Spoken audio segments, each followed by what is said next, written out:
anyone and everyone. Welcome to Have You Heard About This Case? My name is Sam. And my name is Kelly. I'm bringing you a case today that raises a lot of issues that I think should be talked about more. One of the most important being stalking awareness.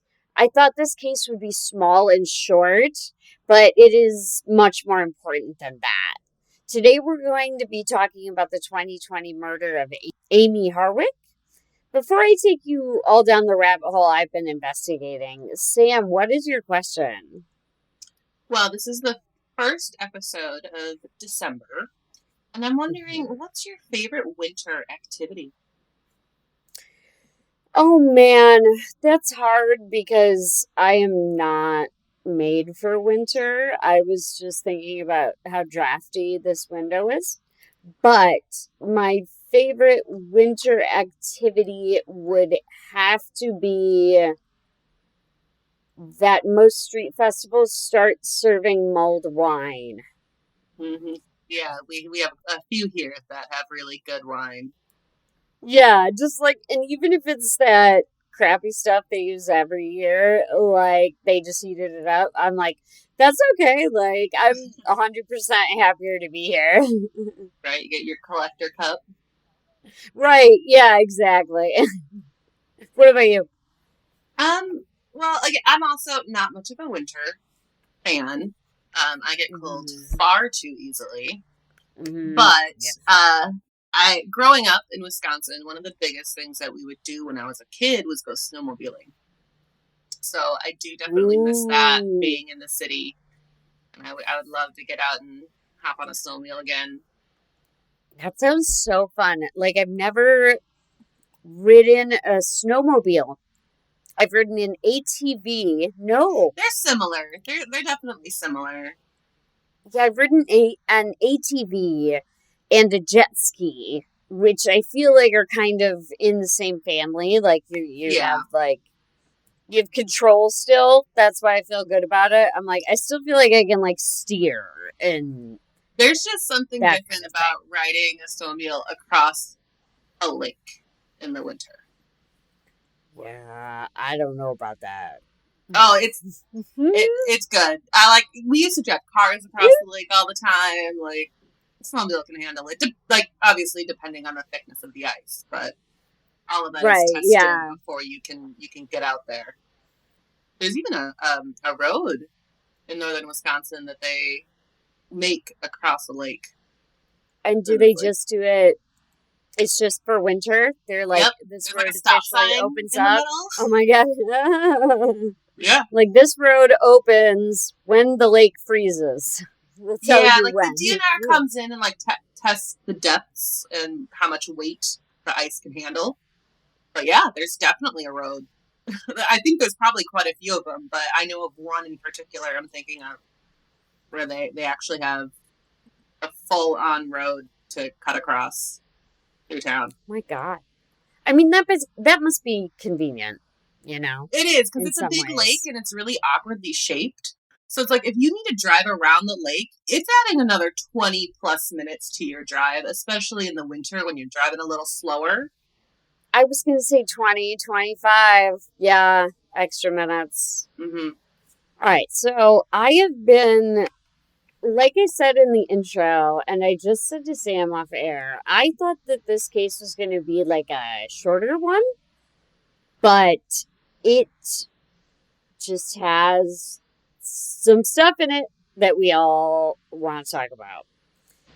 Yeah, I know stalking is like a hot topic for us because we both have very strong feelings on laws and how there's not as much protection as what we would like to see for stalking victims or stalking survivors. Correct. And I would talk more about the legislature and the acts where this crime happened and that sort of thing. But I already had 13 pages of notes. So I was like, okay, I'm going to have to give it a real go on our next one because I've done a couple now that I've just been like, this is egregious. Yeah, some of these cases are just very difficult to do in a fairly short period of time. Like, you and I can sit here and probably do like a 5-hour episode in some of our cases. Yeah, which I hope I won't do. But since we're talking about it, right up top, I have to give the ultimate trigger warning for domestic violence and for stalking. This episode includes our victim's specific injuries suffered from her partner. If you've experienced those, please know to protect yourself, especially when we get to the end. We'll be providing the appropriate hotlines for victims of these crimes to contact in our show notes. Like I said, today we'll be discussing Amie Harwick's senseless murder. Amie Harwick was born in Sellersville, Pennsylvania. Not much is mentioned about her biological parents, as Amie was adopted as a child. Okay. And born in Middle America in the small Pennsylvania town, in one of Harwick's videos to a modeling agency, she said, quote, "It was always just a challenge for me to figure out where I belonged. And it took a really long time for me to figure out who I was as a person." Yeah, I feel like that has to be difficult, being adopted and going through some of those challenges that a lot of other people just can't relate to. And just Right. having that, like, knowing that you have people who care about you, your adoptive parents, but always wondering. Mm-hmm. Yeah. And actually, there was mention in one article that she did spend some time in foster care as well. Oh, wow, okay. Do you know how old she was? When she was in foster care, Mm-hmm. I do not. I It said she was adopted as a baby. So maybe it was very early on. Yeah, I'm guessing it would be quite early on because it did say she was adopted as a baby. But she's struggling in this kind of small town where the vibe isn't really for her. And Amie was always said to have been drawn to a quote, offbeat crowd. Sounds like you and me. Yeah, her friend Sharon Little recalled, quote, "We would go to the bathroom and do our makeup together and skip class," which 10 out of 10. In fact, Little and Harwick had met in the same bathroom they would goof off in the 10th grade. Little said she was sobbing after hearing a close friend had died when someone she didn't know offered her a hug. Oh, Through tears, Little said, quote, "She saw me crying and just held me." And I think it's important here just to recognize that from that young, Amie was a good person. yeah, you're what, 16 in the 10th grade or so? Well, they met earlier because they would, do their makeup and skip class, and they were fully friends by the time they would goof off in the bathroom in 10th grade. So Oh, this is okay. the first time they're meeting. Yeah, that's just such a sweet thing to be able to recognize that somebody is in distress and just needs a hug. Yeah, yeah. A friendly face, and you're there. And this is, this hurts me because her friends all recollected that part of what made Amie interesting were her own colorful interests. Gary Stanley said, quote, "Taxidermy and things like that." Gut punch for me. I was just thinking, like, I personally don't have taxidermy, but I know that you do. And I know the art form that taxidermy can be, and having that interest at a young age, especially, like, I grew up in a place where everyone has numerous animals on their walls and how Yeah. important that is. Oh, I was just like, oh, that's such a gut punch. We would have been friends. And it was said that Amie seemed to have a morbid fascination with mortality. And I think that's a really good way to sum it up because I share that interest. Yeah, absolutely. I think a lot of us do. Part of my collection is the wax death mask of a man from the 1700s. Yeah, I want to start a collection at some point because I find that all so interesting as well and such a part of history. Very interesting. And I think it's normal to be very fascinated with mortality. I agree. And given that we are alive now, we are interested in death because that's kind of what mortality is. Well, I think it's also become a lot more acceptable to have that interest nowadays. I agree. And like Yes. podcast is a big part of that. That's why you and I are here talking about it, is because we Hmm. feel comfortable enough to discuss our interests, even though they're sad and dark a lot of the time. Right. Right. Robert Koshland, who is one of her best friends throughout this whole thing, said, quote, she was obsessed with death. And in fact, at one point, she had bought her own coffin. She also had a zest for life and for living. And I think that's part of the interest in mortality. That it, yeah, Yeah, it gives you absolutely. a zest for being alive.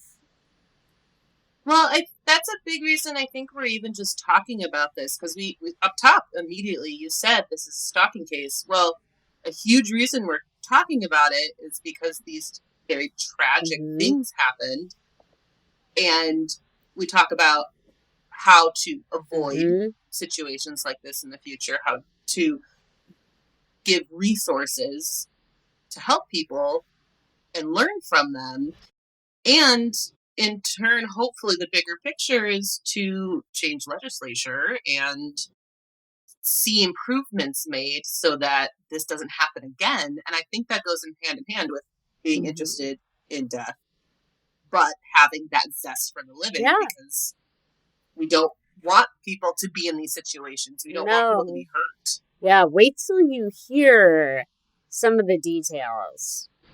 Yeah, I don't know this case at all. I'm very interested to hear the details. In 2001, Amie had settled in LA, but needed to make money to make her career goals a reality. Everyone who knew her said she was hustling to get the money for her degrees. She took gigs all around town, even doing a fire eating act. Oh, wow. Isn't that cool? She's so cool. She's That is so really cool. cool. Amie decided she would complete her degree, and to do so, she worked as both a dancer. It did not say what kind of dancing, and I don't want to assume, though it was referred to as go go dancing by her famous one time fiance. Okay. Yeah, it could be such a different variety of Exactly, yeah, dancing. and that's not my place to presume. But it was, quote, go go dancing by one of the people involved here. And she also, not only was she a dancer, she was a Playboy model. Okay. Which is very highly coveted for a lot of people. I was going to say, so work, Amie. And she was successful despite so many people's assumptions about dancers or Playboy models, and earned her psychology degree studying at California State Polytechnic University in Pomona, California. Good for her. Yeah, so Amie had moved full time far from home across the country to make her dreams happen. And she earned a Master of Arts degree from Pepperdine University in clinical psychology. She rounded it out by earning a PhD from a non accredited university, the Institute for Advanced Study of Human Sexuality. Oh, interesting. Yes, interesting, yes. All this preparation would lead Amie to her future career as she became a licensed marriage and family therapist. She became well known for her work in West Hollywood, and she appeared on podcasts, TV, and her YouTube channel to discuss her work, which specialized in family and sex counseling. Amie even authored her own book, The New Sex Bible for Women, The Complete Guide to Sexual Self-Awareness and Intimacy, which hit shelves in 2014. I think I actually might know this case. Was there an episode on ID about this? Could have been The so. Could have Playboy been so. murders? Oh, I don't know if it. I mean, this one's all just about Amie. There's no more mention of Playboy. Well, the show, the Playboy murders, is like talking about people who have worked with Playboy before, Oh, whether it was like while they were working with them, they were murdered, or they just had worked with them in the past. And the famous huh. fiance is where I think I know exactly who this is. Yeah, you might. You might because, I'm not going to say it yet because I could be wrong, but I think I know exactly. like I said, she's very visible and very, sort of out there for her field. So she appeared in a lot of places. And if there were a show that were just about murders that involved Playboy, I imagine this one might be an episode because it is interesting. It was a very interesting episode, and I don't remember all of the details. So there's a lot that I'm sure I don't know that you're going to talk about. Maybe. I've never seen the show. It's good. I recommend it. It's really interesting. It does sound interesting. Makes me wish I would have watched it to maybe get more details, but let me tell you, have been down that rabbit hole all day and I have some details. And since we've just sort of made the revelation that Amie is a sex therapist, here I'd like to mention that some of us may be experiencing cognitive dissonance or recoiling from Amie's career choices, but I wanted to cover it because sex work is work. Absolutely. I understand that that might be troubling to you, but Amie was working hard to help create intimacy in couples. Yeah, there's nothing wrong with that. And especially given her education and how she's using it in this field. It's unique, Yes. and it's something that can be incredibly beneficial to couples. Right. And if it's incredibly unique and if it's exactly what you need, you can't get much better than that. Yeah, there's nothing wrong with that. I also caution you as thinking of Amie as some sort of party girl who is out and about and walking the streets. And even if she was, sex work is real work. And if you don't like that or don't agree, feel free to hit me with a DM and I can explain more of my thoughts. Or you can yell at me to take out your holiday frustrations. But we can all agree that at this point, Amie was a licensed therapist and working on the sex lives with those in West Hollywood. Yeah, it is a very valid career, and she's bringing home the paycheck that she needs. Exactly. In West Hollywood, that is pretty prominent. Mm-hmm. I mean, yeah.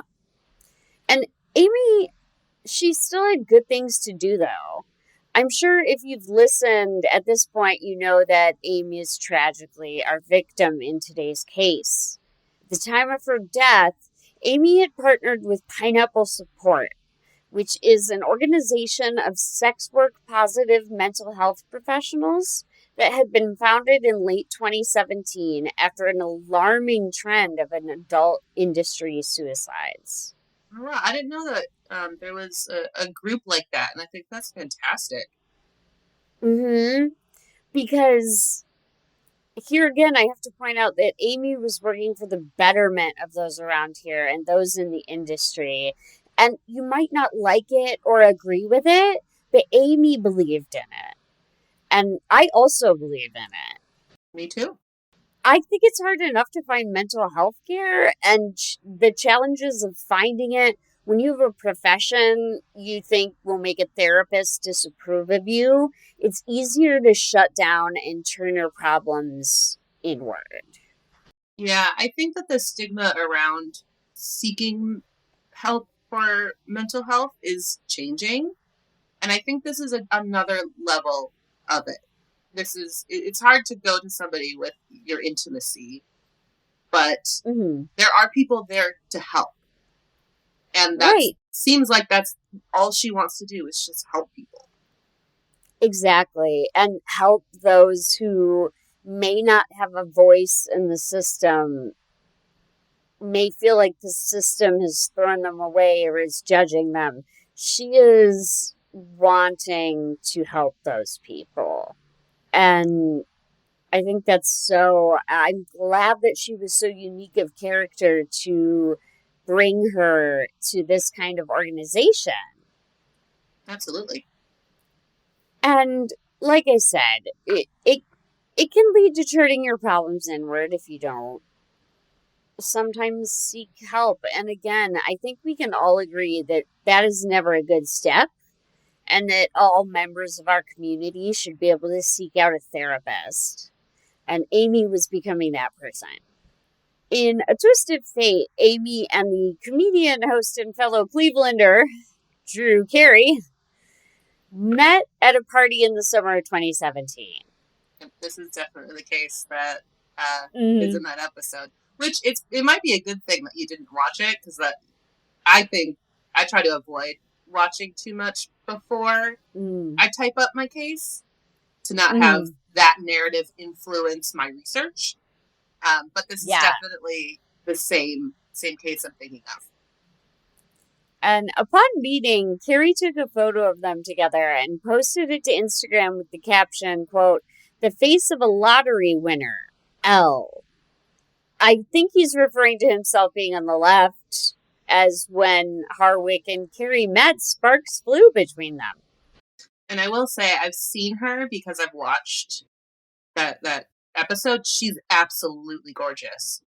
She is beautiful, and I have some images for social media that I can't wait to share because she just is gorgeous.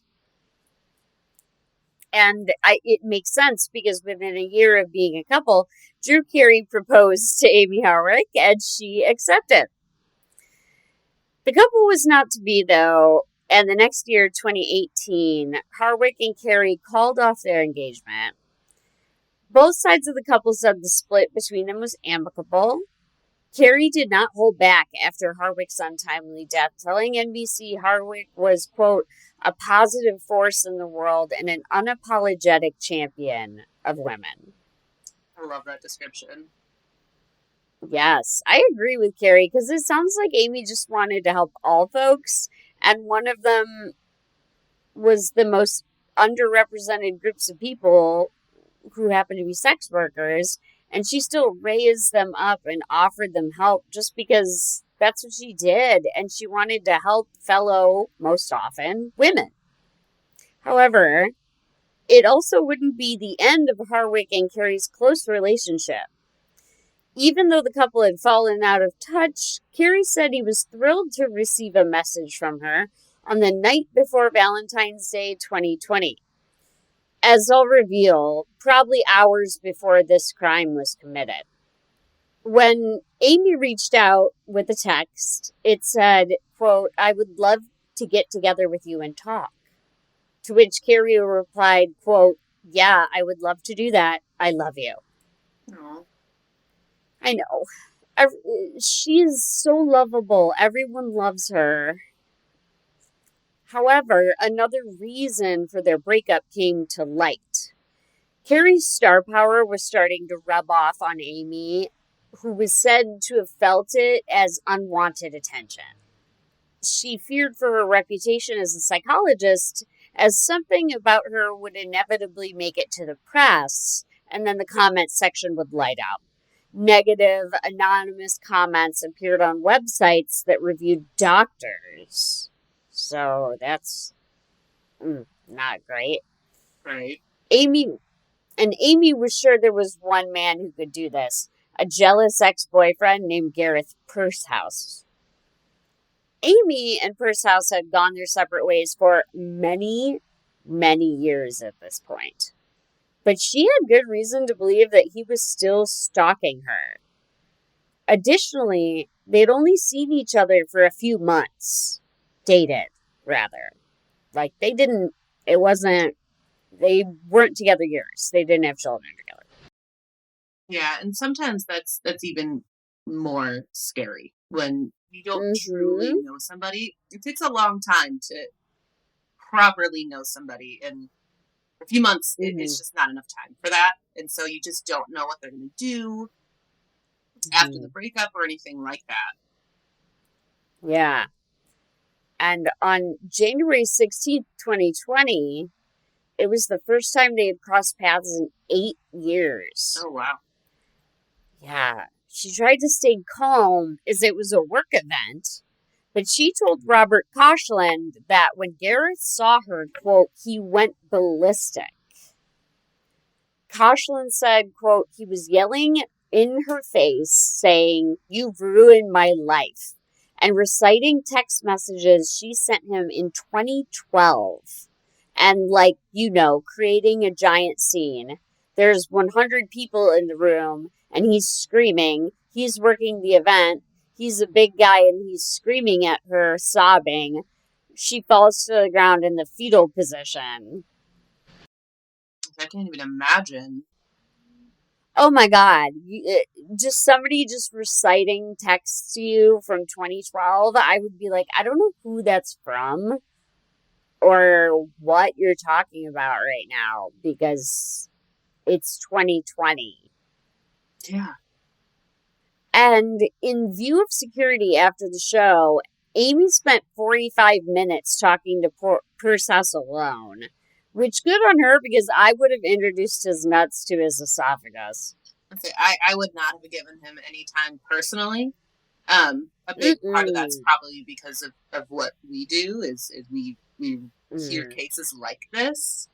Mm. But like I understand why she fell to the ground sobbing in the fetal position. I get that. And I Me can't even too. imagine being in that situation. I mean, somebody's just screaming in your face. You ruined my life, and you're at a work event? Like, what? Well, and it's been 8 years. You have, Yeah. especially given her career and her education, she has to understand that there's mental instability in him if he's holding on Mm. to this that long. And that's terrifying. Yes. Yes. And maybe she didn't. No, she did say she felt like he was tracking her. And it's so bizarre that he just lets it. It seems like in a lot of these cases we cover with stalking, it's a lot like serial killing, where there's like stalking and then there's a cool off period and then there's stalking and Mm-hmm. that kind of thing. Yeah. And Robert Koshland, her friend, said, quote, she told me she went into therapist mode and tell him like he needs to like get on with his life, but in a non-confrontational as best possible way. She felt like she had talked him down, but she was unnerved by the whole thing. After that, she was like, I want to share my phone location with you. If anything ever happens to me, it's him. I'm glad she did that. It's wild that women still have to tell their friends and family their exact location and who their murderer might be. Yeah. I share my That location with my family. Big part of that is my dad once lost his cell phone for like 3 months and we couldn't find it. But um, it, yeah, no, I feel comfortable sharing it with them because you never know. And that could be a key to evidence. and yeah, it's just wild to me that so many people have to. I've heard in so many cases women just telling their family members, like, if something happens, it's them. Mm-hmm. I was listening to a Dateline podcast on my way home from work today, and that exact thing happened. It's insane that we have to be prophetic of our own murders to get it out there. Wild. And Grace Stanley, she's another friend, she's very close to her, she said, quote, she wanted to up the security in her house. She wanted pepper spray. She was taking the steps of somebody who was scared. End quote. Yeah, that's just, it's hard to, like, I understand it. I get every single step that she's taking here, but it's also hard to think about, like, she was in this state, and this is what she was Yes. thinking about probably all day, every day. Oh my God. It must have killed her to be in that state of constant fear. 2 weeks after the run in with Gareth, Amie called her parents with an unexpected request. Robert Koshland recounted, quote, she told them that if I die, I want to have an open casket funeral and I want an elaborate headstone, like very explicit wishes. I can't imagine hearing that as her family member either. Yeah, a parent. Yeah. Like, it's insane. And it's crazy how fast this crime unfolds. Like, it's crazy, but there's so many facets to it that need to be talked about. Because, so hours before the crime happens on February 15th. So, we're the day before, but only hours before. It's not yet that long, which is so scary. And she got together with a friend, Cleopatra Slough, who said the day started peacefully with a hike at sunrise. Cleopatra said, quote, I got to her house. She invited me in because she still hadn't gotten ready yet. We went up to her bedroom, which was very beautiful. It had this nice balcony, all this natural light, and she was frantically getting ready at the last minute. She grabbed this little red cardigan sweater and said, it's Valentine's Day. I'm going to throw this on. So, mere hours before she would be murdered, Amie was said to be fine and enjoying life. She was a tour guide of the Hollywood Hills, and as they wound their way around the hills and streets, Cleopatra said, quote, she was pointing out all these different landmarks she liked, telling me a different history about the neighborhood. No. Like, I'm the type of person, like, I love that stuff. And so I would have just loved having that sort of drive around with her. Right? Just to know, this one hurts my heart. The two friends stopped at a local cafe, and Cleopatra said, quote, she talked about how happy she was, how she felt really accomplished and happy with where she was in life, very much like at peace, end quote. Yeah, as much as that does just kind of break your heart, I'm also really glad that she felt that way in that moment. She also said that Amie didn't seem worried about anything that day. When Cleopatra was prompted about Amie's evening plans, she said, quote, they were all going to a burlesque show, and she was really excited to get dressed up and go to that. Oh, that sounds like fun. I love a burlesque show, and I know one performer of the art form. I was so hypnotized by the show she put on. I signed up for burlesque classes, and it is the farthest thing from easy. Oh, I'm sure. It is so hard. And it just kills me to know that she was excited for a night out with friends. Meanwhile, who's to say that the prime suspect hadn't already been, quote, laying in wait? You'll see the charges coming up that some people thought just that. And now this is important for investigative reasons. Cleopatra was then asked what Amie was wearing that night. Cleopatra responded, quote, she was wearing her rosary necklace, her leather jacket, her purse, boots, and a velvet dress. Sounds like a fun outfit. Right? So fierce, so fly. If you go to a burlesque show, dress up. Right? Amie's friend, who goes by the name Miss Tosh, said the burlesque show started around 7 p.m. Miss Tosh said, quote, they brought a little Kodak camera and taking all these film photos together, and I could see them even when I was on stage just like cheering and standing the best time, which is true. The best times are at a burlesque show where hootin' and hollerin' is encouraged, and you get to see an original idea and consummate performers doing the best dance work, and also reading the crowd to tease them.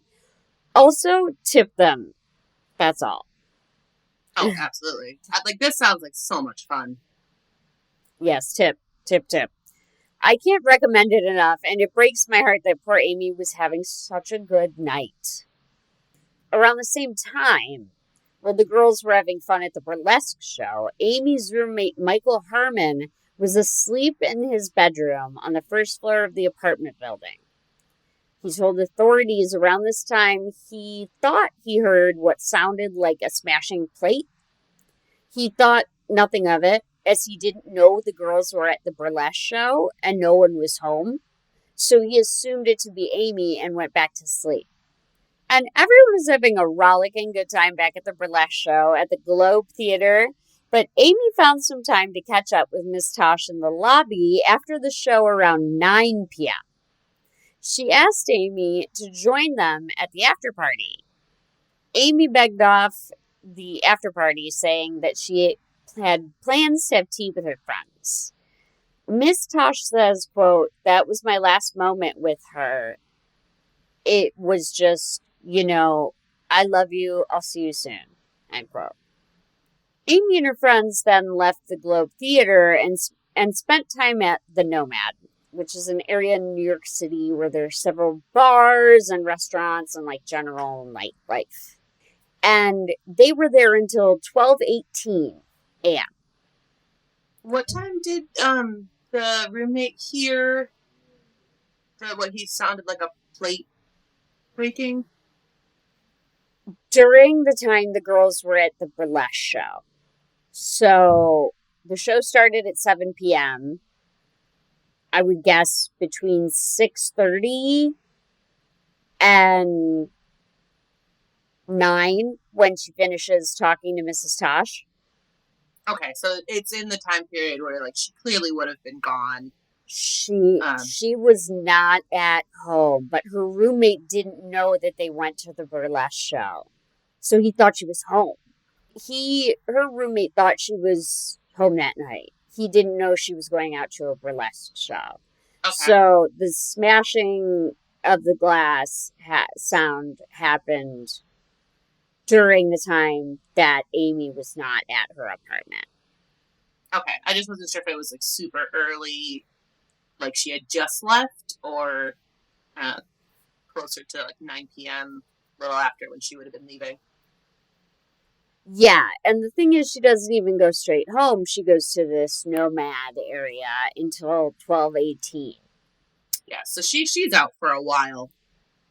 Exactly. Yeah, but he just has no idea. He's asleep because, again, it's 12:18 a.m. Maybe he had a reason to be asleep. Amie pulled into her driveway at 1 a.m. on February 15th. She then texted her friend Sarah Rollins to send pictures from the night out at Nomad, saying, quote, "Send me pics on the green couch." That text was timestamped at 1:02 a.m. Police believe that as soon as Amie climbed the stairs to her third-floor bedroom, she was viciously attacked. They theorized that the perpetrator had been waiting in Amie's apartment for 4 hours. Oh, wow. Okay, so that was pretty close to like the 7 o'clock at that point, right? Yeah, 7 o'clock. Downstairs, Michael Herman, her roommate, was jolted out of sleep when he heard Amie's screams. Herman later testified that he heard the sound of bodies falling to the floor and more screams that seemed muffled, as though someone had been putting a hand over her mouth. Wow, and that's a terrifying thing to wake up to. Oh God, can you imagine? That's so scary. Actually, this just happened kind of to me the other day. Not this extreme in any way, and I haven't even told you this yet because it was just like terrifying and crazy. I woke up Sunday morning to somebody screaming for help. Oh my God. Yeah. Well, like Like it. it was a kind. It was odd. They weren't like screaming like it sounded like they were in distress. Uh, But someone very loudly yelling out for help. And by the time I like jumped out of bed and got to my window, I saw the neighbors all out on their decks and things, and mm, I could hear them oh, calling 911. okay. So I ended up not calling myself, but Right. nothing happened. I heard the person, Oh they my God. stopped. I could hear them yelling for help again, and they sounded quite a bit further away. I heard some cops arrive, but like there was no like final outcome that I could figure out of Right. what was happening. There weren't ambulances arriving or anything like that. Mm. But like not to any way, shape, or form this extreme. But that was a terrifying Oh, moment. I can only imagine that's what. so scary. Yeah, That's so scary. Like, it's just like the type of thing, the exact type of thing you don't want upon waking. exactly. Yeah, it was like 7 a.m. Mhm. on a Sunday morning, and I had my Yeah. window cracked open and Yeah. woke up to someone yelling for help. God. And even worse is that Herman was unable to find his phone to call anyone, but he was determined and a good friend. First, he tried yelling to scare the assailant away. And when that didn't work, he ran for help, but he got trapped inside the building's courtyard. Undeterred, Herman scaled a tall metal fence, which cut his arm, but he knew his friend was in serious danger. And he still made it to the neighbors, knocking repeatedly, though no one came to the door. Oh no. Exactly. It was now 1:08 a.m., just 6 minutes after Amie had arrived home, and her roommate was frantic. After having no luck at the first house, he dashed across the street, and again, no one came to the door for him.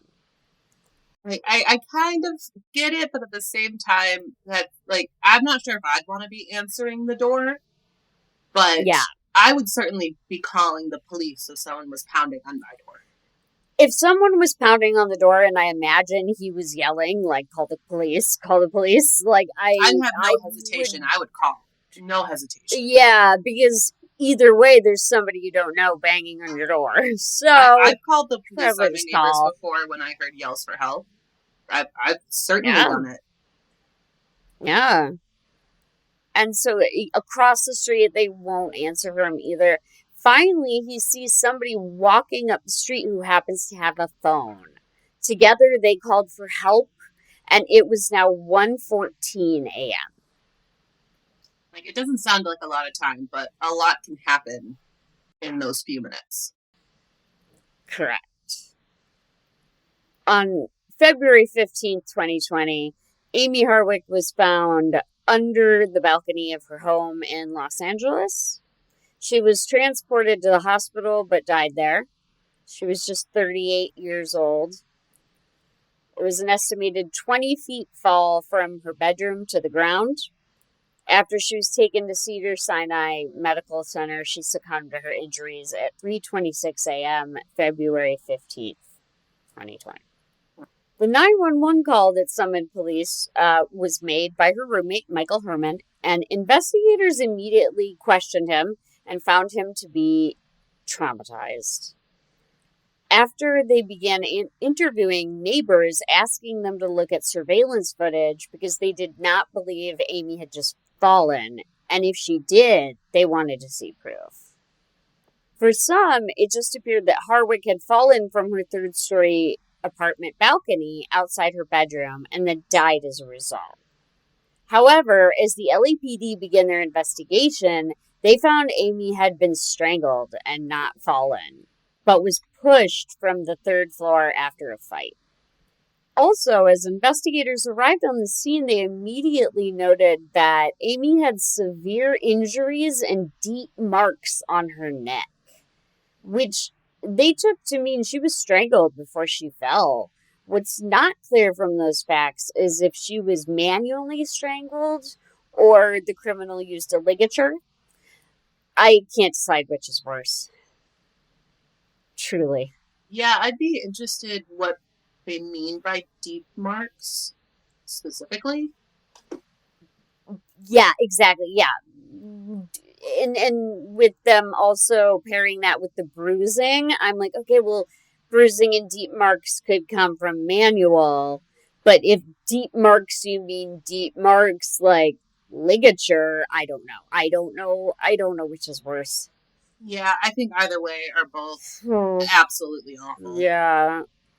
Yeah. But that's also They all, has the potential of being the difference of face to face versus mm-hmm, like mm-hmm. her back to them. Ambushing them. Yeah, with ligature.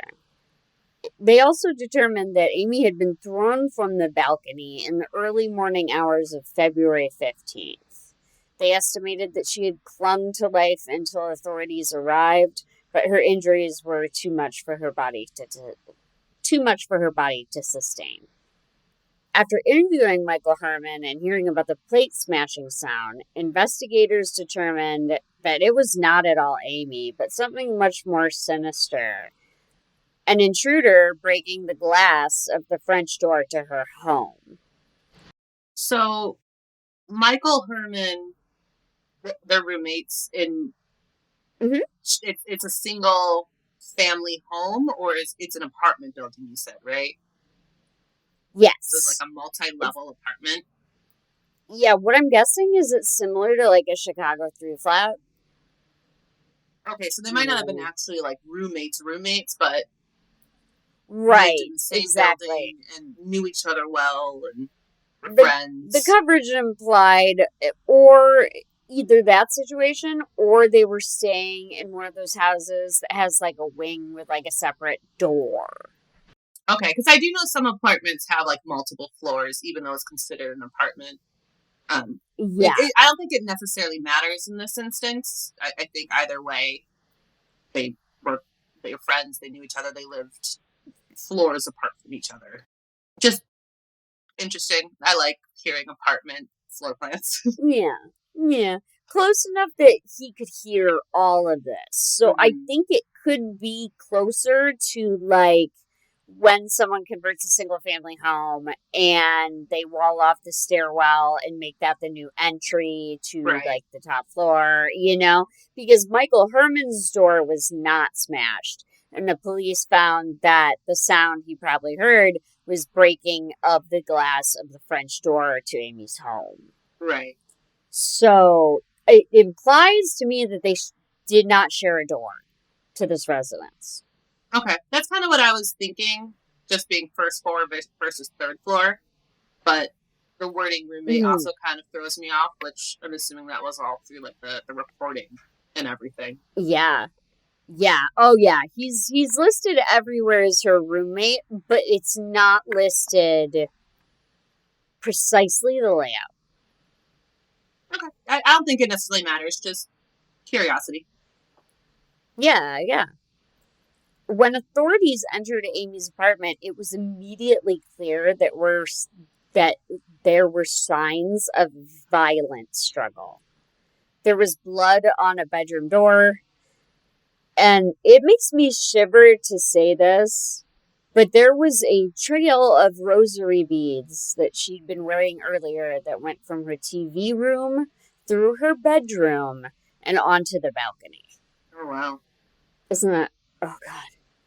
And I will say this as well, whether this happened during the struggle or if she broke her necklace or her rosary. Honestly, that's something that's incredibly smart if she chose to break it herself. To show and it seems the path. To me that she could have thought of that. It's possible.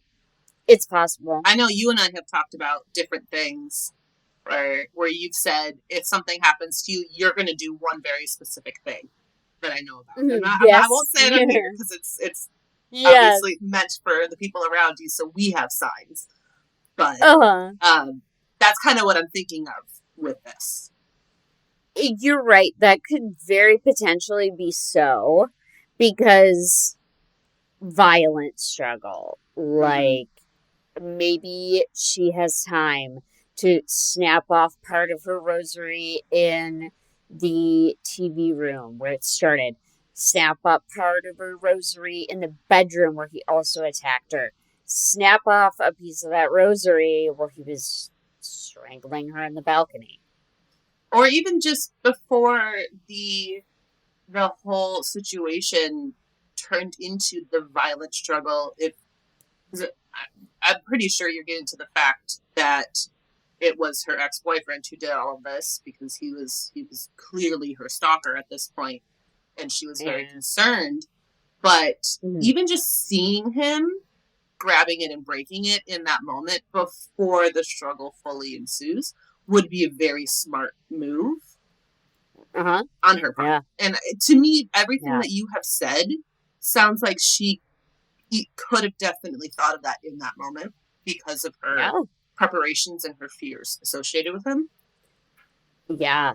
Exactly. As soon as he's at her door, I mean, I don't know because the police have estimated that she was attacked so quickly once she got to her apartment that I'm like, would she have had time? It's absolutely possible. Yeah, it just chills me. Yeah, it definitely does. The police discovered something no one expected. They recovered a syringe filled with liquid. Amie was known to not drink or do drugs, so the syringe was odd. If it was left by Amy's attacker, why would they do that? And we'll get to that, we'll circle back. But we've found an odd syringe full of liquid we don't know yet what it is. Interesting. Right? Authorities immediately homed in on a suspect, mine as well, as you can tell. Ex-boyfriend Gareth Pursehouse, who's 45. It feels really important to mention here. Amie had filed 2 restraining orders on Pursehouse. Oh, Count them. 1, 2, guys. 2 restraining orders. And I know my episodes lately have involved a lot about the crime of stalking, but this case was just too egregious to pass up. and stalking is a real issue that we don't have answers to right now. And I can tell you that both the restraining orders were granted. She was given both of them. Wow. And it can be hard to get a restraining order. It can be very hard to get a restraining order. It can be very hard, and to get 2 against the same person. Mm-hmm. I'm assuming one had to like lapse, whether it was like a timing thing or she chose to remove it, and she had one reinstated. I'm assuming. Right, right. Or they had to go back to the editing table and say, okay, he can't even be 20 feet around you. He needs to be 100 feet away from you. Like, who knows? But either way, both were granted. And in the police reports and 2 restraining orders that 48 hours dug up, Amie, like I said, was granted those. And in April 2011, Amie wrote to the court that, quote, oh, get ready, guys. Quote, Gareth Pursehouse forced me to the ground, covered my mouth to prevent my yelling, and kicked me. In mid-May, there were multiple arguments in which Gareth Pursehouse choked me, suffocated me, pushed me against walls, kicked me, dropped me to the ground with full force, restrained me, slammed my head into the ground, and punched me with a closed fist. Wow. End quote. So you said that this was in April, and she, in this quote, is referring to mid-May. Was this almost a year previous?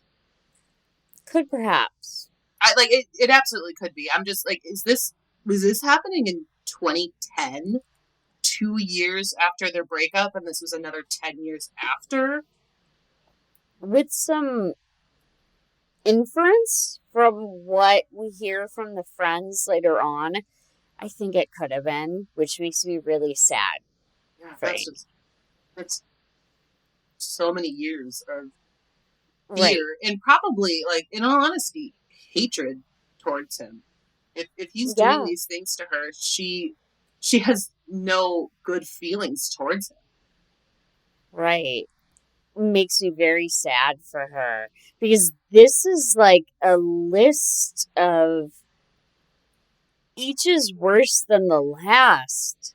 Like, I mean, everyone, we need to do something for these innocent victims.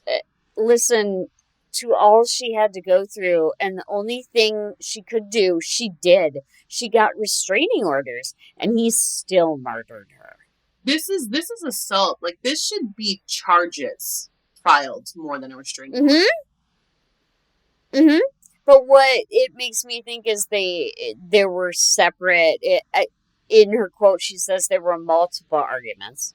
So I don't know if they happened all at once, and she just I don't know if like two things happened in one argument, and she was like, "It's safe to talk to him again," and then it escalated. I'm not sure. Yeah, and one thing that you see in a lot of these sorts of cases, kind of just as you're exactly saying, is, and you kind of alluded to this before as well, where it's they come in waves, and Mm-hmm. he could have had these absolutely horrific, terrible moments, but then flipped to be similar to the person that she cared about when they were dating for that short period of time, Mm-hmm. and that could have let her guard down. And these people are good at that.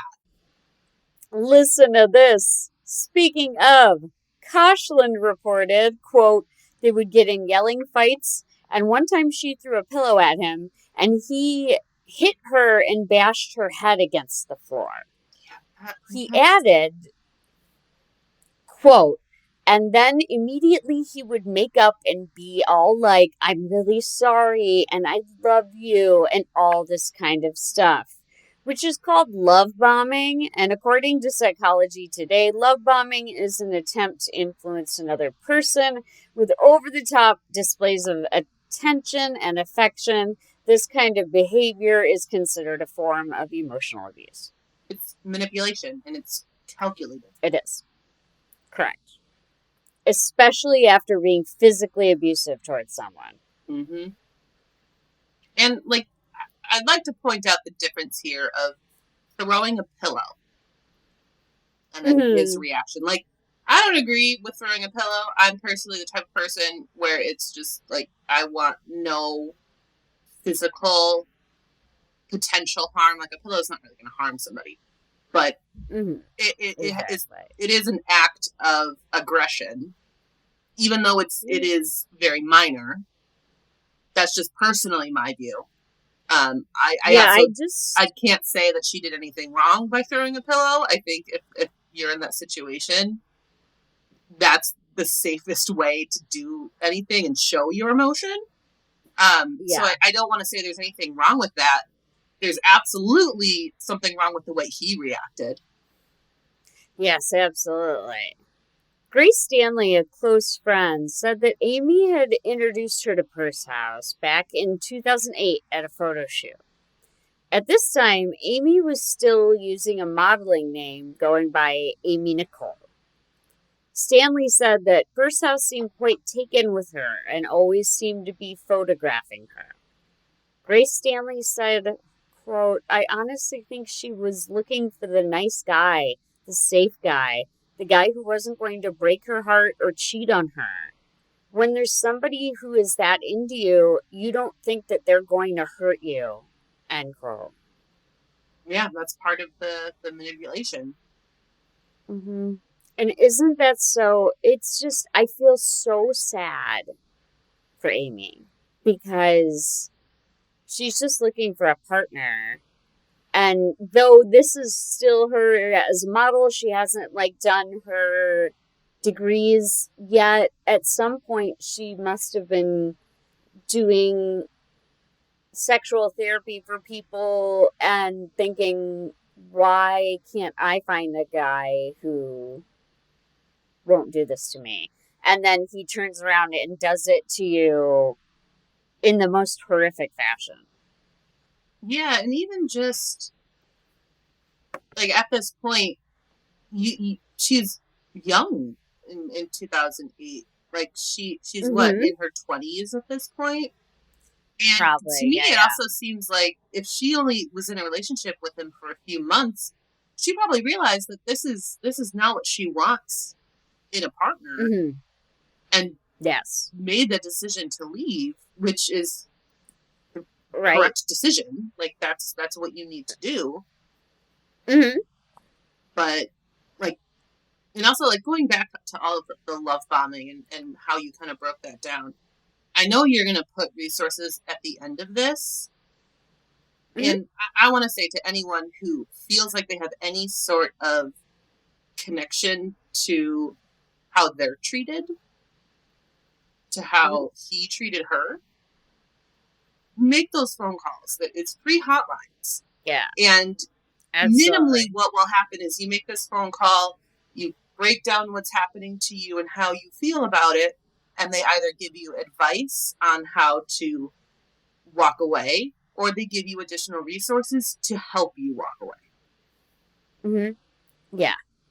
So Grace Stanley also said that she saw no outward signs of trouble in the beginning of the relationship, but as the situation unfolded, things seemed odd. She said, quote, "I never saw her and him together while they were dating, and I kind of wonder if he was kind of keeping her away from her friends," end quote. That's unfortunately another incredibly common thing when it comes to these sorts of situations and abusive relationships. Yeah, yeah.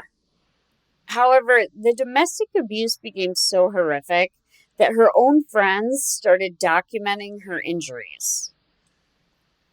Robert Koshland said that Amie may have stayed in the relationship trying to make it work. More specifically, quote, "I think a relationship breaking up would feel like a loss. And she was very much about maintaining things that she had, even if they weren't good," end quote.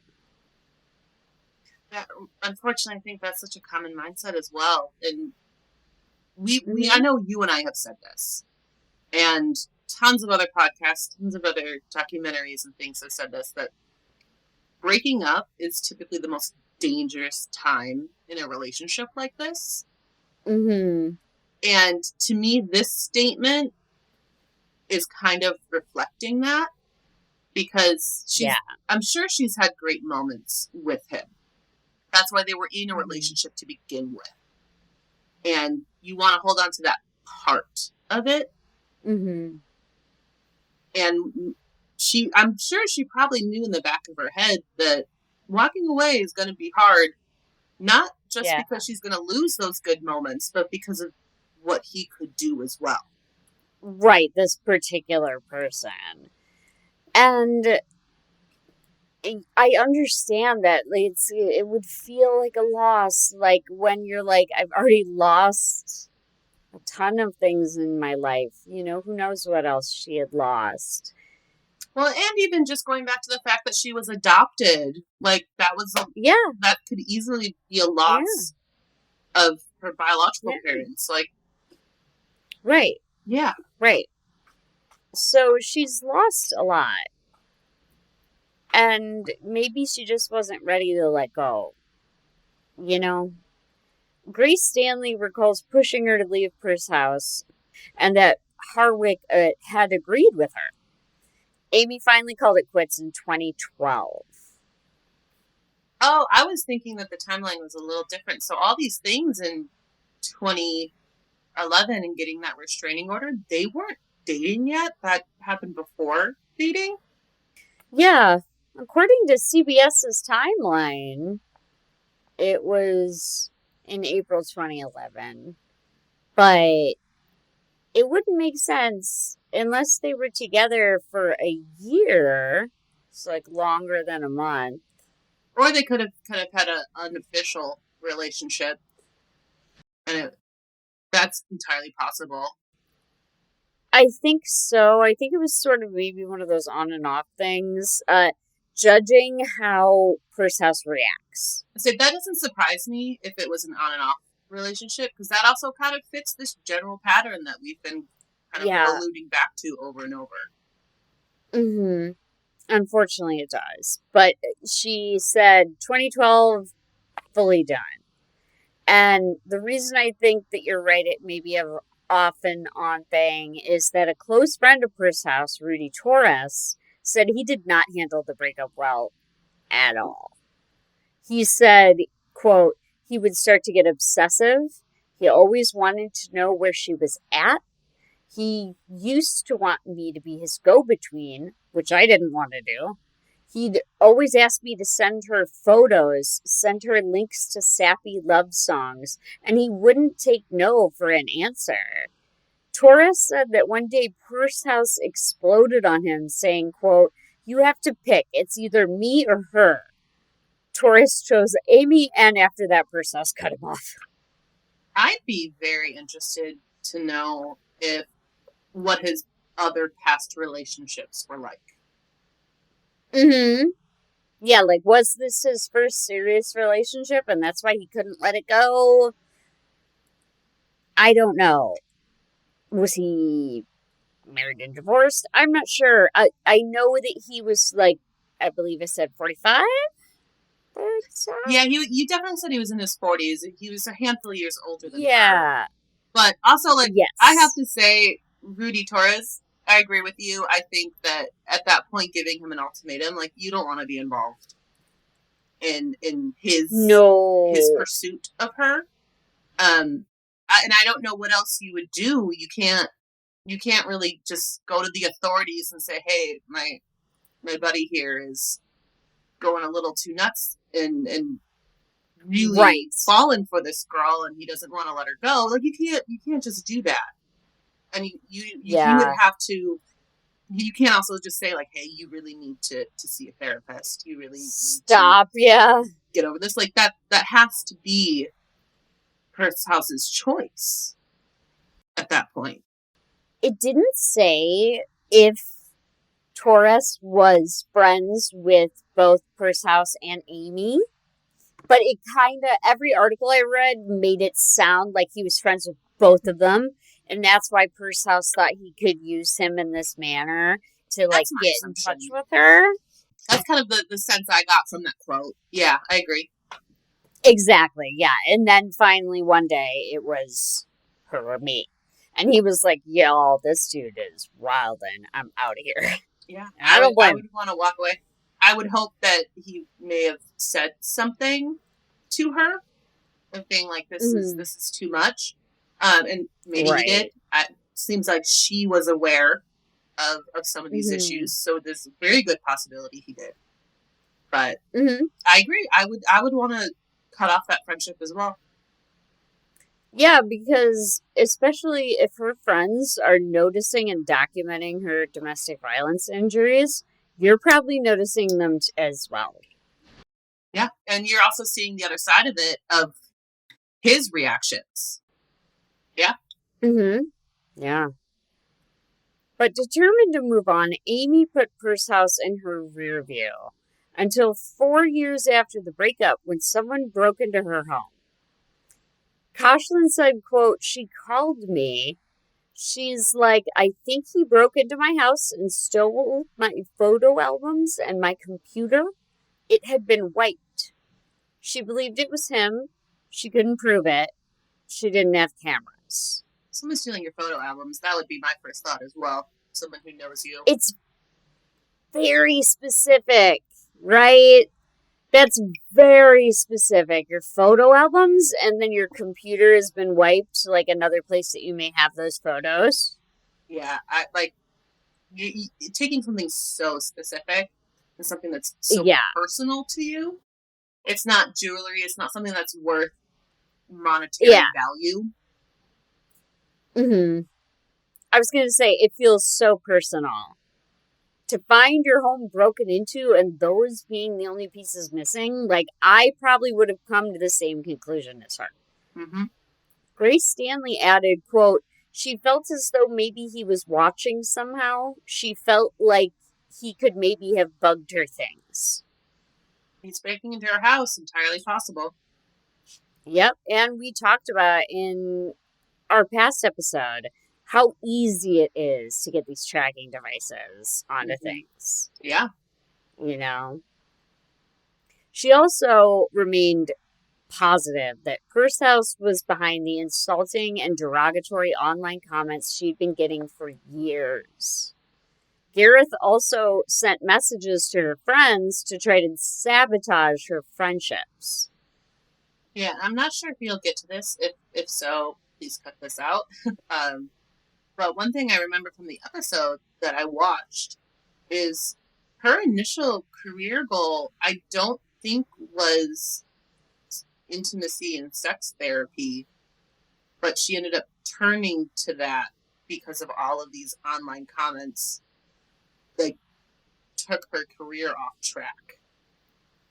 And this was a great alternative for her. It's been a long time since I watched that episode, but I think I remember that she wanted to go into like mental health therapy, but I think some of these comments had to do with her being a Playboy model, and that really impacted her career goals.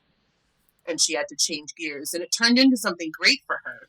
But I think that impacted her with all those online comments.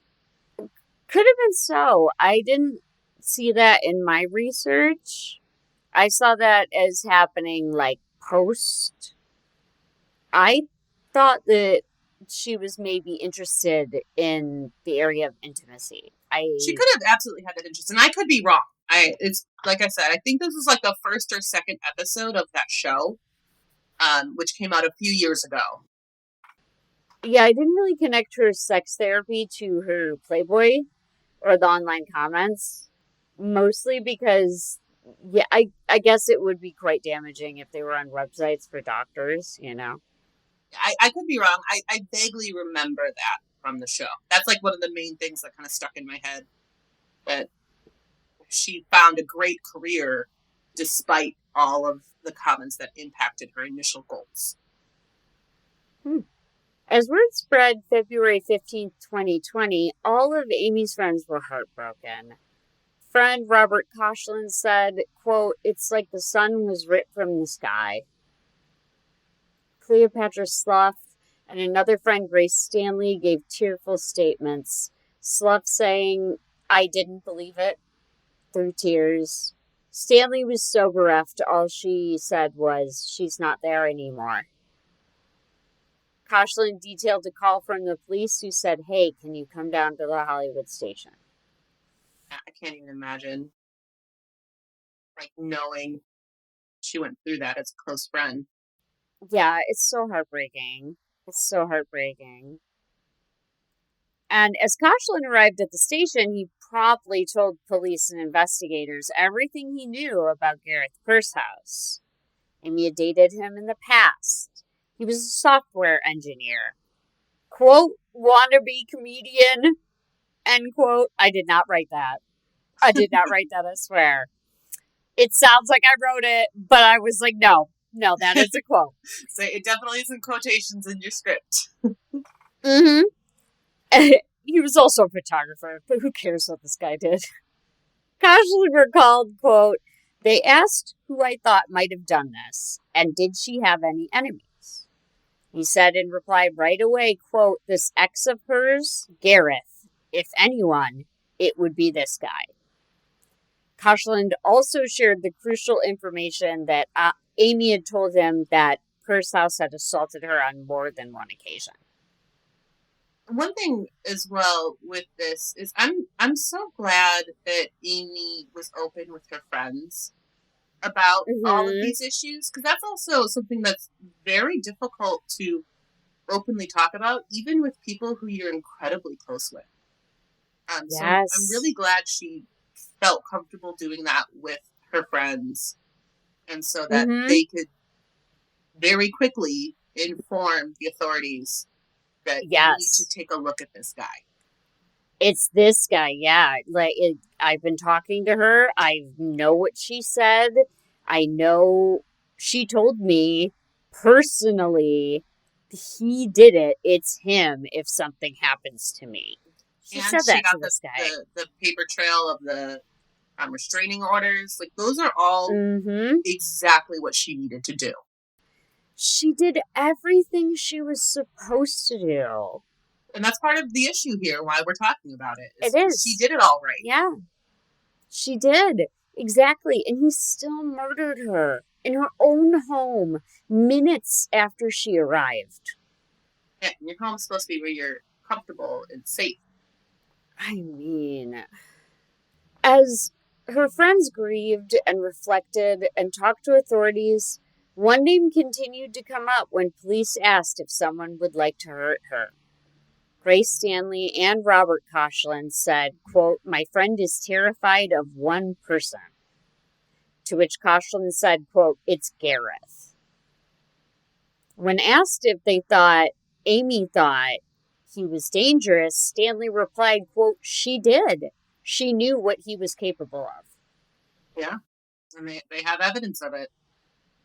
She's borne witness to all of this horror and trauma that he's brought into her life. And she knew he was capable of killing her. And she still wasn't protected. It makes me so sad. Yeah, and like there are so many different situations of how this could have gone as well. Like I have a friend who was married to a man who she felt was dangerous, and she divorced him. She left him, but she went to the extent of getting a police escort out of her house when she Good left. for her. It's so scary. It's so scary, and good for her. Yeah, I was so proud of her in that moment because I didn't know the details until she told me that she left him. Yeah. And that is, I mean, so smart because, like you said, and like we've said, it's the most dangerous time. The news reached her former fiance, Drew Carey, as well, who had introduced Amie and his relationship to the world on the Valentine's Day issue of The Price is Right in 2018, just 2 years before her death. As we know, Carey had nothing but loving words to share about Amie and her championing of women's rights. I just thought that was so sad that it was Valentine's Day and then 2 years later. Yeah. I will say, here we go. Just one day after Harwick's death. This calls back to having friends who all know and you're open with.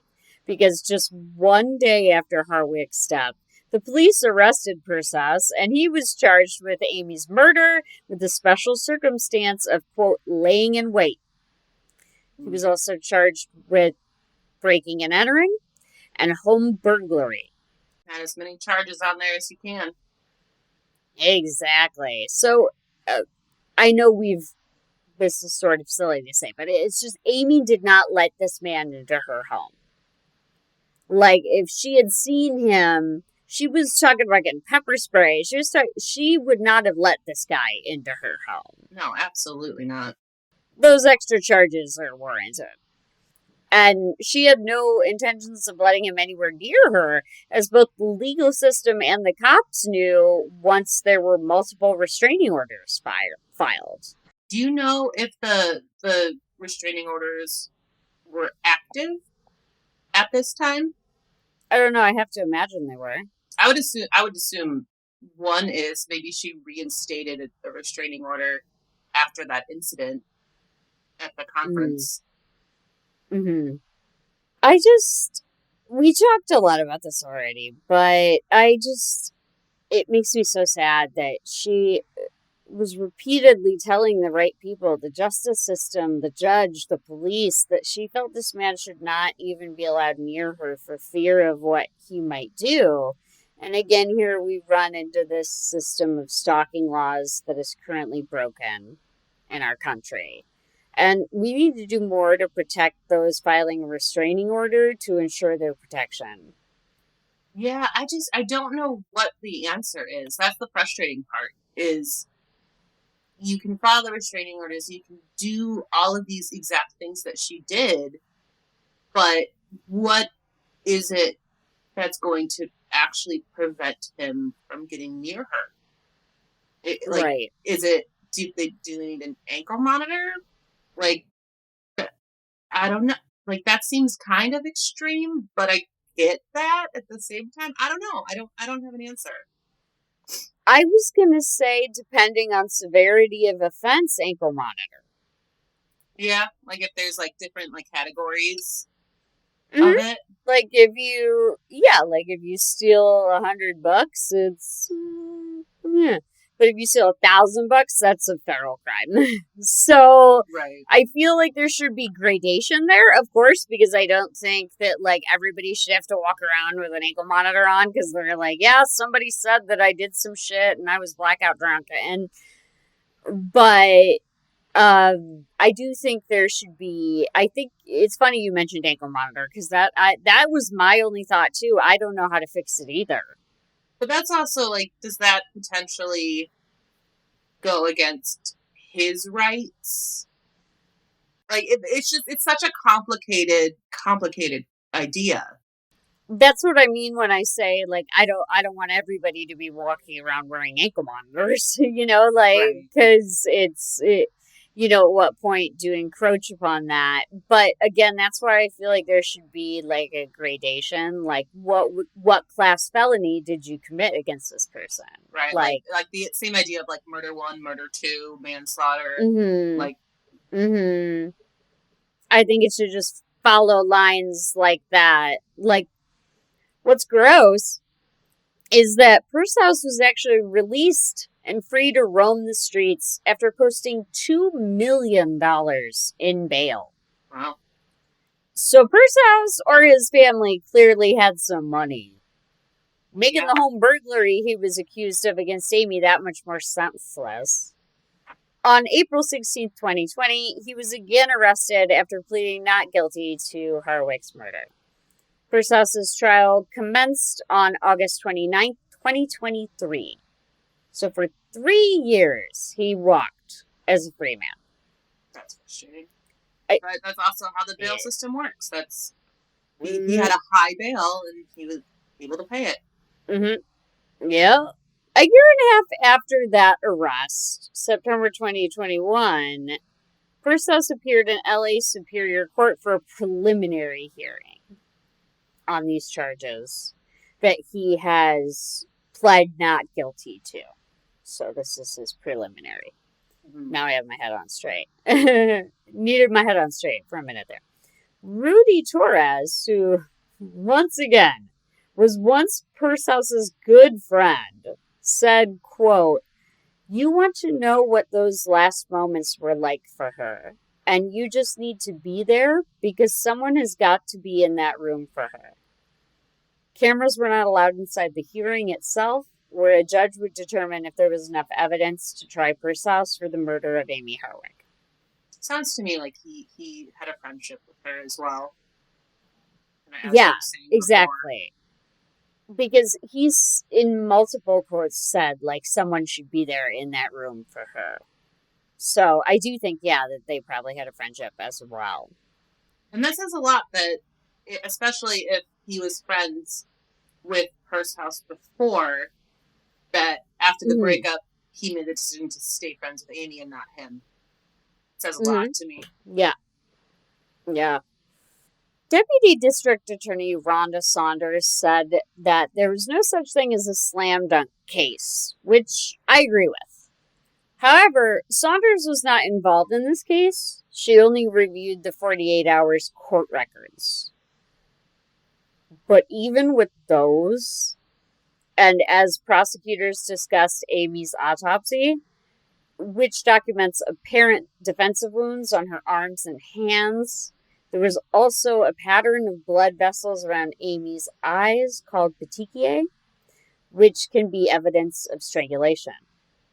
Saunders said, quote, there not only were petechiae, but there were bruises on her neck, end quote. Yeah, that often goes hand in hand.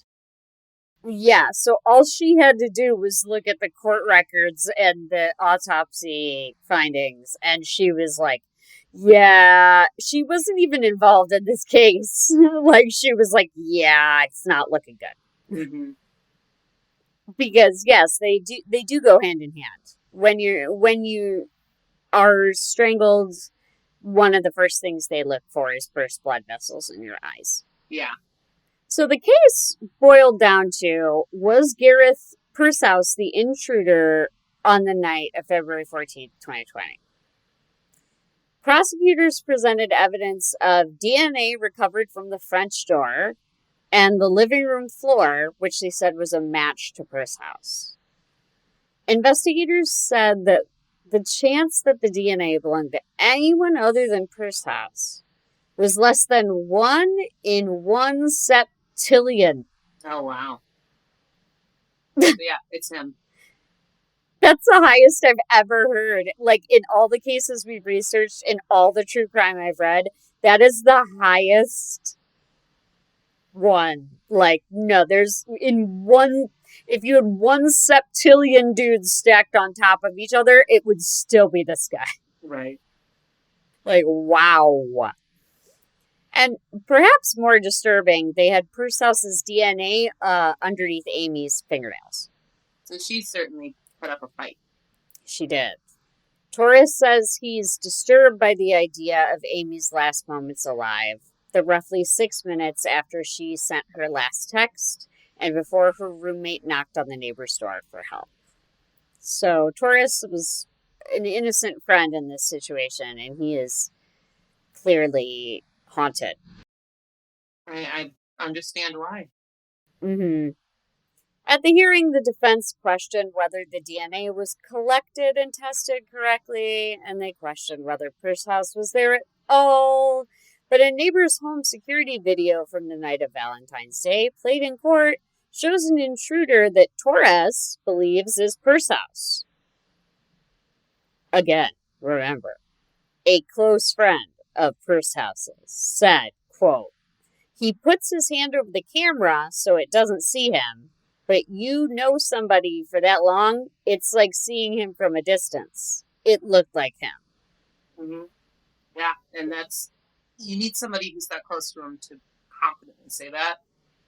And that's kind of what we were talking about during the Duckwalk killer case, and what we were saying that we would love to see, because that guy had a unique walk. We would love to see somebody come forward saying, I know that person. Mm-hmm. I've seen them from a distance. I know what their gait is like. And, like, that's exactly what he's saying here. Like, I've seen him from a distance before, and I saw the person in the video cover up the camera. Exactly. And, yeah. The defense did their usual backflips to defend their client, Gareth Pursehouse, who had pleaded not guilty. And his defense attorneys argued that none of the evidence collected by the state proves murder. They say even if that intruder was Pursehouse, and they don't agree it was, he could have gone there just to talk to Amie, and she could have fallen off the balcony in an accident. To which I say, sure, the man with 2 granted restraining orders against this woman and a proven history of violence against her, whether just to talk. And she strangled herself and threw herself off the balcony after?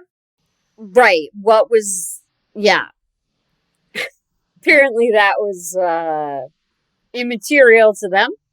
Rudy Torres and Robert Koshland agree with both of us. The former saying, quote, that's ridiculous. He's tall and she's tiny. She's unmatched in any way you can quantify, end quote. Koshland was more direct, saying, quote, he may have wanted to say some things to her, but I think he went there to kill her. He could have easily wanted to say things, and she said, absolutely not. And it escalated. Like, it is possible that he showed up not wanting to actually kill her, but at the same time, it's entirely possible he showed up wanting to because he felt no one else should ever be with her because it should be him. And if he can't be with her, then he might as well, which is an absolutely awful thought. Yeah, well, and you have the fact that he was in that apartment for almost 4 hours. Yeah. So that kind of shows that you were not there with the best intentions. You broke in. Right. And I'm assuming that camera footage coincided with the time that the neighbor heard what he classified as a plate breaking. Yeah. And then there's the syringe that police say they found on Amie's balcony. Lab tests later revealed that it contained nicotine, which can be a lethal poison. It is a poison, y'all. Mm-hmm. Robert Koshland believes that that syringe could have only been there for one reason. Koshland said, quote, I think showed he had intent, murderous intent, because there's no benign reason to have a syringe of nicotine ever. Yeah, that's a whole nother level of premeditation. Like the being in her home for 4 hours is one level of it, and this is just a whole nother. Yeah, and although it's very rare, there have been murder cases involving lethal doses of nicotine. And luckily, there was an expert on hand, Dr. Neil Benowitz, who said, if you take it orally by mouth or by skin, it takes much longer because absorption takes a while. But if you have it intravenously, then you can die within minutes. Wow. Yeah, I didn't know that, but minutes. Yeah. And he's a leading expert on nicotine, and he wrote a report about the Harwick case, speaking to 48 Hours in 2014, about how someone could make a high concentration solution of the drug. And he held up a vial saying this would be a concentrated nicotine solution that could kill somebody. Police say they later found a syringe in Pursehouse's home similar to the one filled with the nicotine at Amie's. Yeah, so that's kind of their smoking gun at that point. Yeah. Prosecutors argued that the presence of that poison at Amie's home is evidence of Pursehouse's murderous intentions. Rhonda Saunders said, quote, the prosecutor has to show that intent to harm her, to kill her. Why else would there be a syringe with that toxin in it? So do you know if he was able to administer that syringe, or was it found still full? I don't believe so. I believe it was found full. Because she probably put up a fight, and that's when it turned into strangulation. Yes, rather than the nicotine. And I assume it was full because they were able to test the substance and find out that it was nicotine. Well, I would imagine they could probably test it regardless, but I feel like that would be stated in her autopsy. I was going to say, I'm not sure. The autopsy results didn't say anything about presence of nicotine that I saw, but I would assume that with the struggle that was described, I imagine that it was like the nicotine plant got abandoned, like you said. Mm-hmm. And poor Robert Koshland's trauma continued. At the hearing, Amie's friends testified about her fear of Pursehouse and the measures she had taken, including the home security system, buying pepper spray, and allowing Robert Koshland to track her phone. After her death, Robert located Amie's email password and says he found what may be the most haunting evidence against Pursehouse, written by Amie herself. In what would become a very important item in the case, Koshland found a document. Amie used her email to document her frightening encounter with Pursehouse at the XBiz Awards show, the work event that we mentioned. Mm-hmm. She wrote, quote, he started screaming, you shouldn't be here. Why are you here? He was sobbing. He was distorting his face up and shaking violently. Forensic psychologist Chris Mohandy said, quote, this was terrifying to her, and she should have been terrified because that's not normal. This email is a voice of what Amie Harwick was experiencing. In it, Amie also writes, quote, "It terrifies me that he's been obsessed with me for 9 years. He's malicious, highly intelligent, and focused on harming me." Yeah, like having it in her own words is a whole different thing. Mm-hmm. And those three things together, like, whew, right? that's I mean, a smoking gun again. And again, it's also really smart that it's in her email, because even if you wipe a computer, Mm-hmm. you can still access those emails. Yeah. Mm-hmm. Yeah. Assistant DA Rhonda Saunders said, quote, "What that email shows is there is no way, after writing that even to herself, that she would have invited him over and that she would have had anything to do with him, that she was afraid of him." Mm-hmm. Yeah. And like, as we've said before, he broke into her house. Like, she didn't invite him. There was no communication. He smashed a window and broke into her house. Right. Forensic psychologist Chris Mohandy thinks the state's case against Pursehouse, if true, reflects a deep obsession with Amie, first documented in those long ago court records that was reignited after that chance encounter on the red carpet. He said, quote, "There may have been a lull through these years, but at that awards event, it got the pursuit started all over again." So just like we've been saying, there's a cool that's off. kind of the trigger for the next event for him.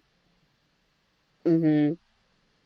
Chris Mohandy believes that if the state's allegations are true, his alleged crime would fit the pattern of obsessional pursuit.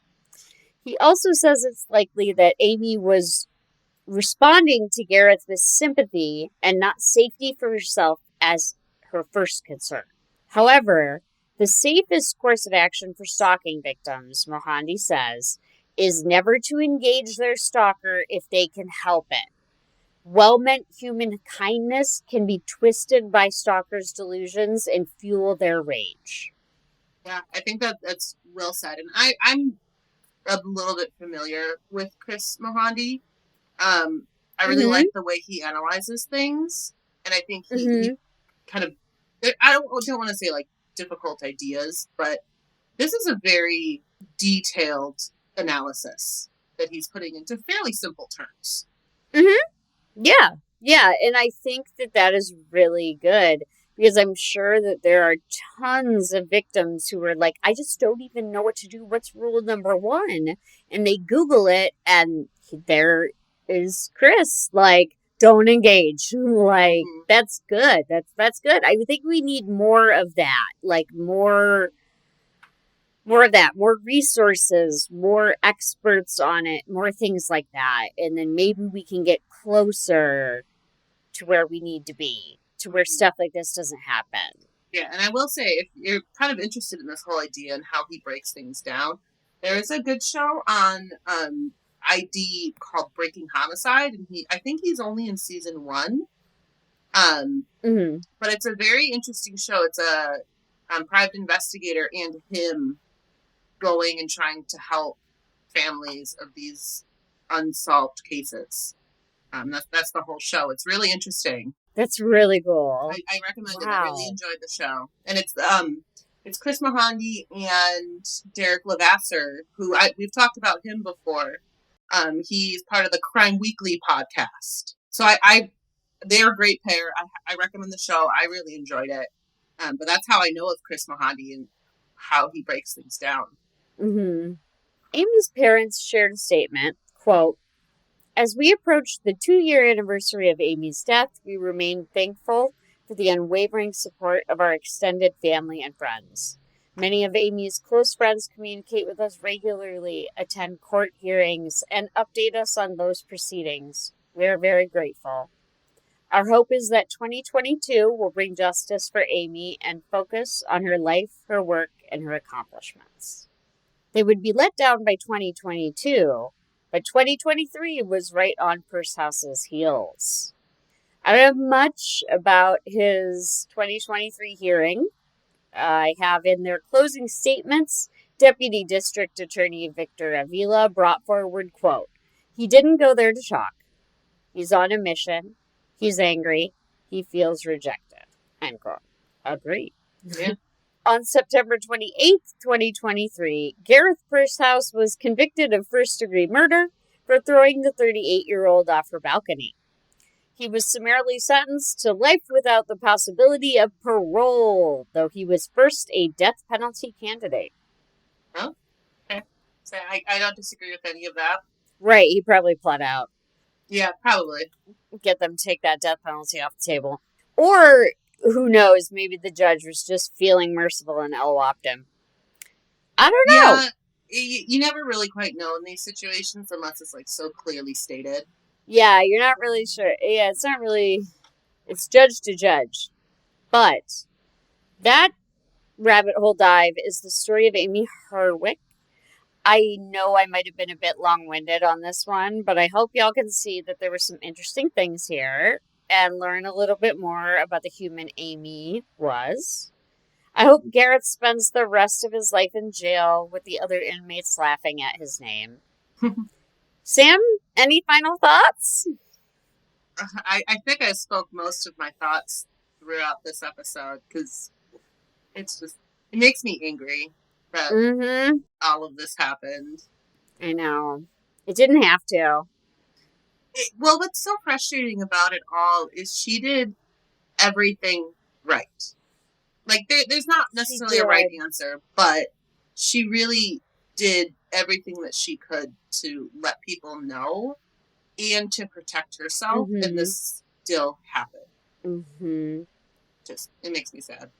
Yeah, I'm so incredibly sad. It's like I say about a lot of the victims on the show that we cover, we are worse off for not having the good they would have done.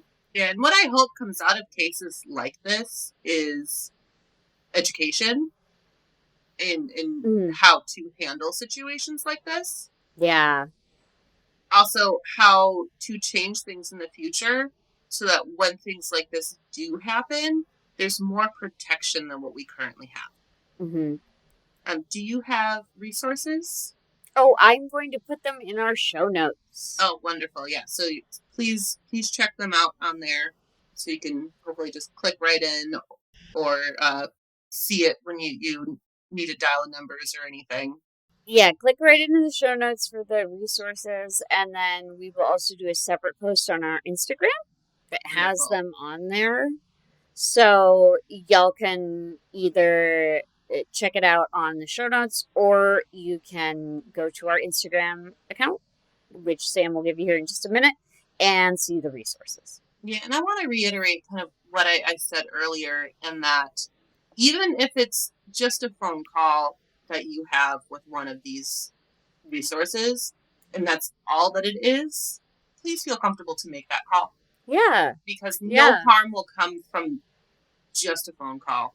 No, absolutely no harm will come from just sharing your truth with someone and hearing reinforcement, you know? Yeah, exactly. But thank you all for listening to Have You Heard About This Case? If you liked this episode, please leave us a review on Apple Podcasts. You can find us on Instagram at Have You Heard About This Case Pod, on TikTok at HYHATC, or you can email us at haveyouheardaboutthiscase@gmail.com. Thanks, and we'll talk to you later. Bye.